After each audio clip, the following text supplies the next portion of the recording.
We're here in the Ocker House showroom. We're going to show you how to quickly adjust the receivers on a Rationel entrance door.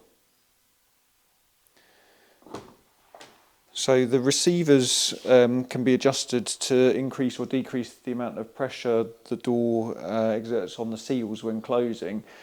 If the door is too tight, it can be difficult to close. If it's too loose, it can let air through the gaskets. A handy hint if you're struggling to determine whether the door's catching on the top, middle or bottom receiver is just to remove one receiver completely, and that will then start to narrow down which receiver is causing the problem. So to adjust the receivers, we use a T10 Torx to loosen the screws.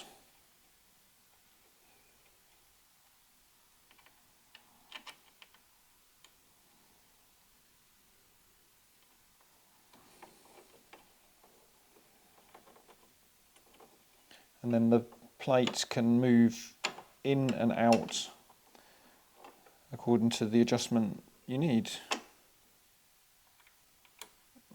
So we generally will try moving it in or out one notch at a time, then tighten up again and test to see if the door feels better.